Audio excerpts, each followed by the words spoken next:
everyone, I'm Dr. Ravenholm and welcome back for another episode on the Cosmic Multiplayer server. Now in the last episode we had a look at the wool shop that we built in the town, and today I thought I would do a little tutorial on the wool farm that I've been using. Now we have built a wool farm before on our Bedrock Survival series, and that one is a very passive one. It's on a timer and shears them all every few minutes, because on a solo survival world I just needed a small amount coming through. And you can see here behind me as well, this is where all of the wool from the different farms as well comes in. So before we actually go and have a look at the other passive farm, before we look at the high yield farm, let's have a little look at the at how much we actually have in here. You see there as well, there's a light that comes on every time a particular wool gets dropped in. So you see there we are getting drops quite regularly there. So there's another one coming down, another one coming down on here. But if we just open up some of these, you'll see that we have absolutely tons. I don't know, can I get in behind? I can just, without having the crosshair, it's a little bit awkward to see.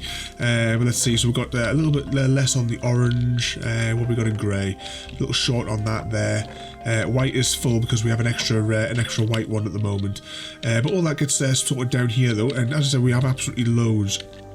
So let's hop upstairs and I'll show you a very quick passive version of a wool farm. Wait for the doors, a lot of lag on the server at the moment. It was fine just until about 5 minutes ago, and it's just gone really downhill. But anyway, let's have a look here. This is a passive wool farm, and it's very simple to come up with. In fact, if I just bring back up my screen so I can see here, if I very carefully dig in there, in fact, no, let's just get rid of that and get rid of that. You see there, all we have there is an observer, and we have a dispenser on top full of shears, which I'm going to have to replace these later on. And every time the grass block even changes, well, from dirt to grass, and vice versa, the observer will pick that up and it will send a signal into that redstone dot that's behind, which will then power that, which will shear the sheep. And you can hear there's a minecart that's running underneath, which is collecting it all up. And I've also, this is just on the back here, this was just for testing purposes, so I can manually trigger them if I want to there. And that was just there just because there was a little bit of an issue with I didn't build this one quite in the right spot. It's kind of like between three chunks, so it sometimes gets a little bit funny. But if we just hop down here as well, you'll see this is just a very basic collection system. I have put extra things into this though, because here you'll see there's a line running around, very similar to our passive one in the Bedrock world. But all this actually does is on a timer, so if the system was to fail for some reason, every I think it's almost like 7 or 8 minutes, it will just shear everybody, which will reset them all. So that sends a signal down which will flash all of these, and the minecart is just left to its own devices to completely permanently run around. But anyway, let's hop back down. We'll just go down here a little bit, and this leads us back into where we started, back in our storage room. You see here I have, well, next to the potion factory, I have hollowed out this huge space here. This is going to be a really cool project, because this area here is going to be a massive monolith of a super smelter. It's going to be able to do, you know, probably like a dozen stacks in 10 seconds is I think what it's going to be capable of when I get it built in this space. I still need to carve out some more blocks on there, but I'm doing it in bits and bobs as I go. Here, there's iron coming in there from the iron farm. And we'll just wait for these doors to load up. So let's hop now up here. We'll replace those blocks that we damaged before. Pop that on the back. So yeah, so this is, as I said, it's a passive farm. I can trigger it as well if I want to shear everybody just with that there. And there you go, you see the red one there, that's got the signal there, sorry, the pink one even. And you'll see there, the hotter minecart scoop that up. But anyway, these are passive farms. What we want is some more, a little bit more high powered. Now, after I built some of these farms, Dash gave me a shout and asked me to come and take a look at her passive farms to see if they could be improved to get a little bit more wool from her farms. So if we take a look at hers, and you see here that Dash has constructed these little houses to store her sheep, but it's exactly the same design as our open passive one that we just saw a moment ago, except they're in these little houses here. So let's have a quick little scan at these. So each one of these buildings that Dash has built is has got the sheep inside of it, and you'll see here that she has the shears all in there. And as I said, she asked us to to come and do like a little sort of inspection. So we pop on our high-vis jacket and our safety helmet. And there seems to be a problem with zombies here as well. Oh, let's get rid of these guys. Of course, I never bring any weapons or any real armour with me anywhere. We just have to bludgeon them with the shovel. But anyway, I did a little look at these to help Dash approve the efficiency of them, and I made her a little book here as well. So we have the Ravenholm Farms farm inspection service, just with a few little things that would recommend to try and speed up the productivity. One, of course, was also the exchanging having just a lantern in there with them to have an actual sky access, because part of the issue is with getting these to actually go again is, one, the sheep has to regenerate its wool, and two, the land underneath it, the grass block, has to be regenerated as well. So it's when the sheep eats it, it then gets it turns it into a dirt block, and then you have to wait for the surrounding grass blocks to convert it back. So that's part of the delay. You need to get that grass block to convert as quickly as possible. So it was one of the things that I was suggesting here, just to get that there, and also was apart from having this passive method, but was to use a shifting floor method to be able to get the grass to regenerate faster. And I built an example of that for her just over the hill there. And this here is the example of the shifting floor method that I built for Dash last week. I'll not go into any sort of major detail on the operation of this. We'll save that for when we are safely back at our base, because this is not a safe place to be working in.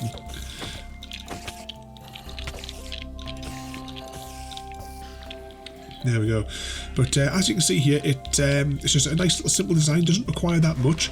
And if we go down here, you see that it generates absolutely loads. But we are now going to head back over to our farm, because it is just far too dangerous over here at Dash's place. We need to get back to our place where it's the whole area at our Ravenholm Farms is completely protected from mobs. So let's head on back home.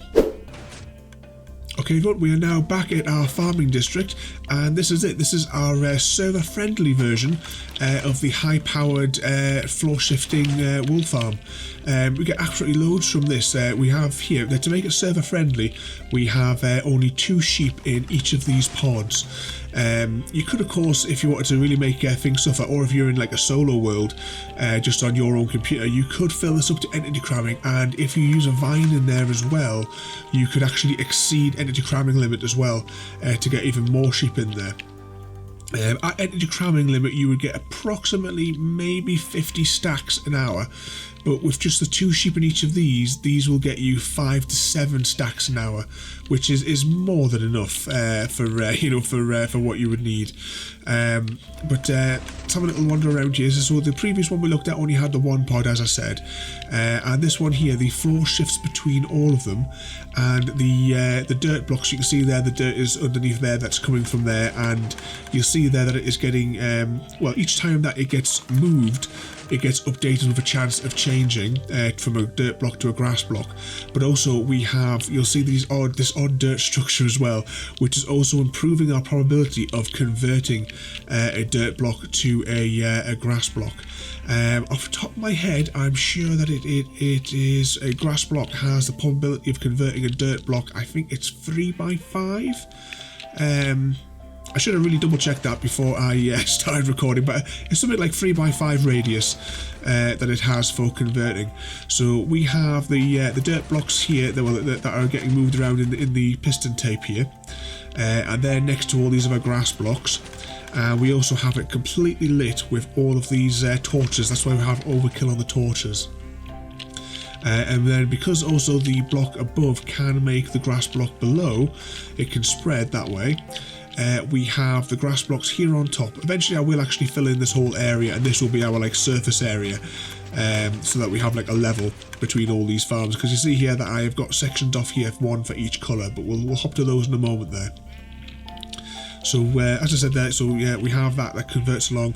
To convert them, you can of course increase the probability even further by, if we were to come down here and if we had an air block there with then grass blocks below again, you can then, as well of course fully lit, You can even increase the probability of conversion from a dirt block to a grass block even further again, to make it even faster for getting the sheep to shear.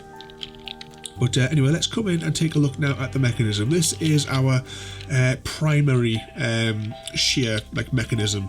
So we've got in here the dispenser there full of the shears, and the same method as what we showed you over there. There is an observer under the ground there, so whenever that one converts, it then sends a signal into here, which sends that signal to there, which causes that to shear. But we also have two observers facing out. This first one sends a signal around here, which will then cause all of the others to be sheared if they haven't been sheared already.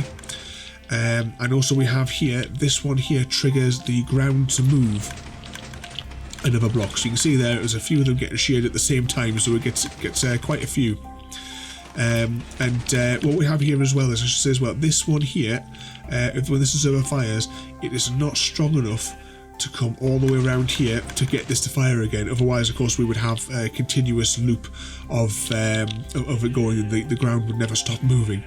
And we also have here as well, you'll see that we have a reset system.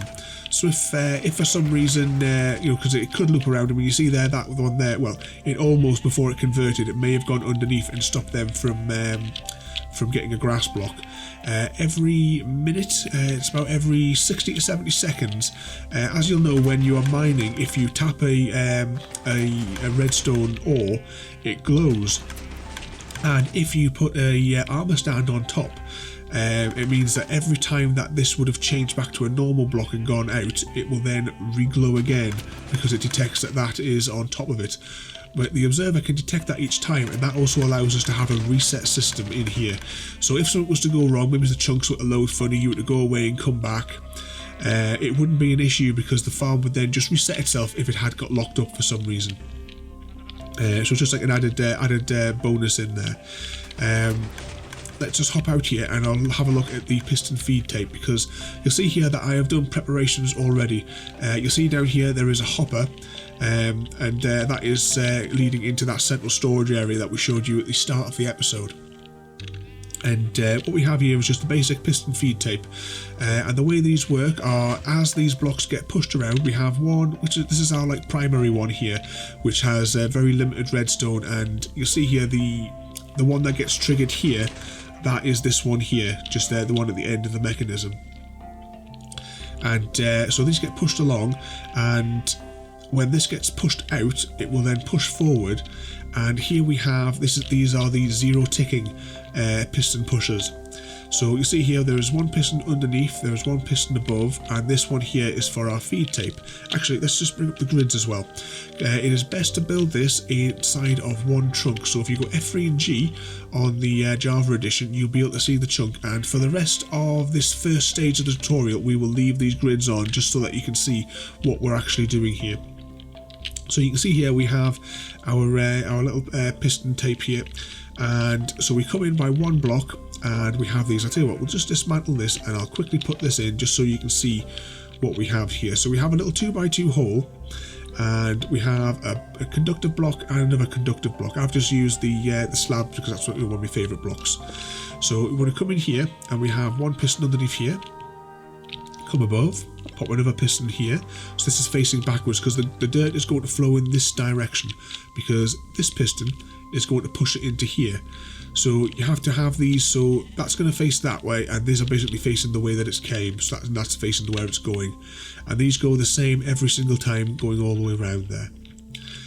But anyway, what we have here is we have the redstone torch underneath, so when that one there pushes across, that will then have a dirt block above it, which will then allow power to flow into that dirt block, which will then power this redstone dot, which will then power this block here, which will zero tick these out, and this one will get pushed out very quickly and then pop it out there. I tell you what, let's just take, actually we'll take a couple there just so that we don't break anything.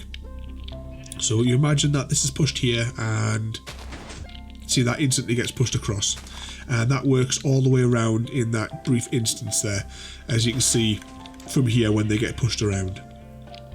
So as I said, what you want is each of these in the just in one chunk. You want to come one block in, and you've got your 2x2 little hole here with your pistons. You do need 10 regular pistons, 3 of the torches and 3 of the redstone dots. So you've got 3 pistons in each corner, and then the home one here, which is just the piston on its own. You don't even need these here. I just wanted to make it like, you know, the pattern work. And you see here I have already pre-carved the little section for that redstone mechanism here. You see where this redstone line comes across here, and I've done that on each of these. And these are going to be, technically these are going to be quite different each time, because some of them are mirror images. So because I wanted to keep, I'm going to keep this mechanism here. So this mechanism here is going to be in this point, in that point, and in that point there.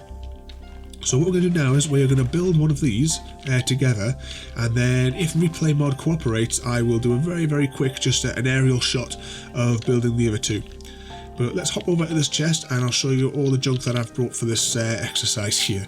So for the first one, I'll tell you what, just grab those 3 minecarts there just for getting started, because we're going to need those fairly sharpish. And what we do is we will just dump all of this other stuff here into our inventory. We'll come back for the wool later on. Actually, we're going to have to shift those sheep, so we'll actually do a little bit of a quick discussion of the sheep straight away. I've got a spare lead just in case.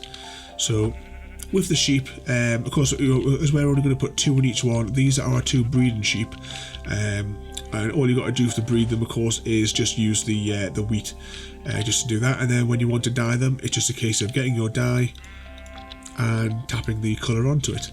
But what I'm going to do now is I'm going to shift these guys, because this is where we're going to build our first one. So we can use the wheat just to simply get these guys to come over here into this chunk, and then they're just going to be out of the road so that we can do some work, and we'll just breed them from here and we'll transport them across when we're ready. So let's put a lead on them and pop them there for now.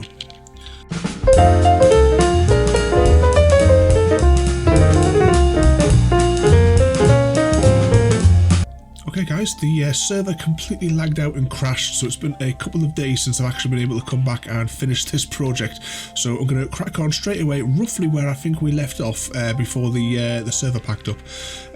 So I think I was saying that we're going to start building this last one. I actually went ahead and built the other ones anyway, just to get them constructed. So anyway, let's crack on with this build. So first of all, we have a link up to our main storage system. So this is where the sheep are going to be sheared on this block. So let's just pop that in there, and we'll pop a minecart on top and a dirt block on top of there. And you see I've already just put the minecart in underneath there.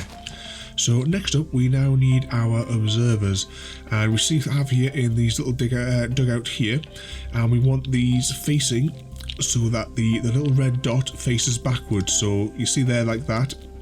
So we come in and we place that like that. And yes, I do have a pick on me.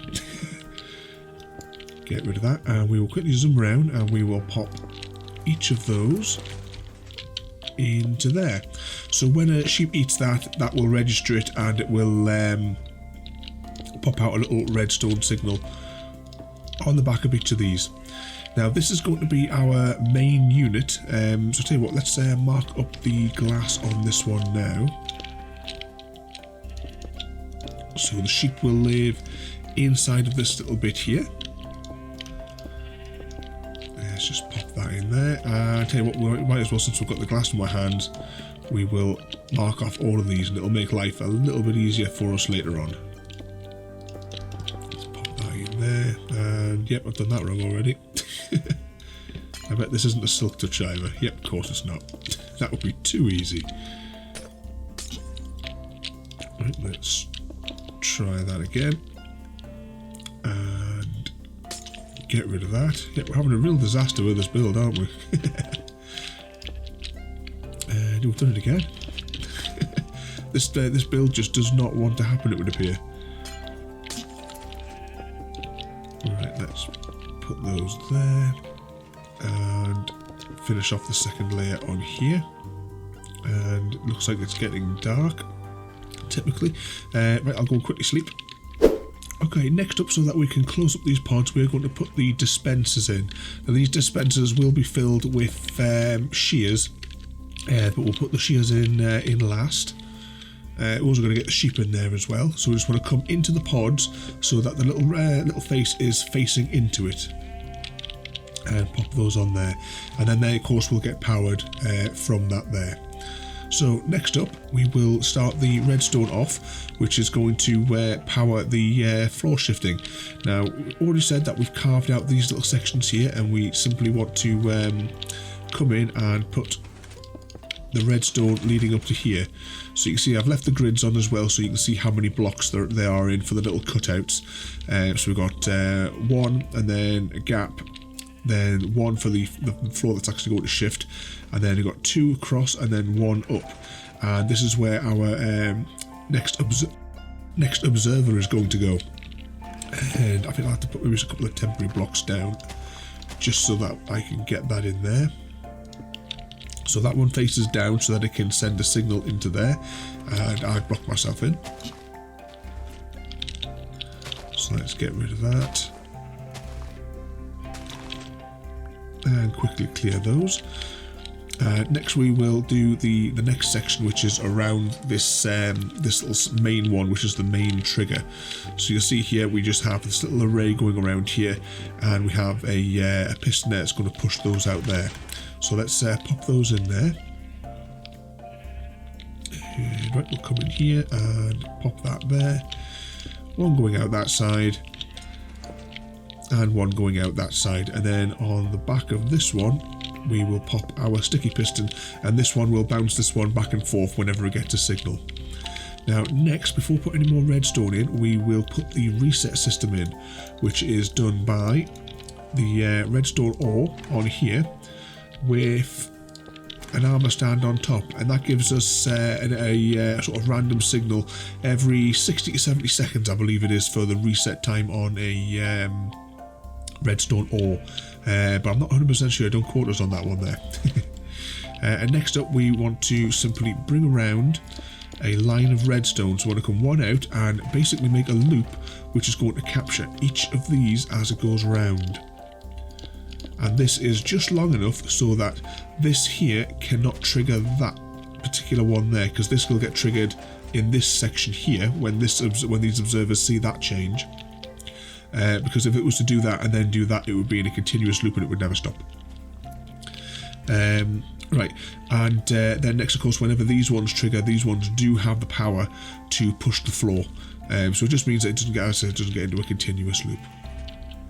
So next up, we just need to put the floor regeneration in, which basically is just going to be an absolute load of dirt in a big cover on this section. Now I think I've probably not got enough stacks in here for this.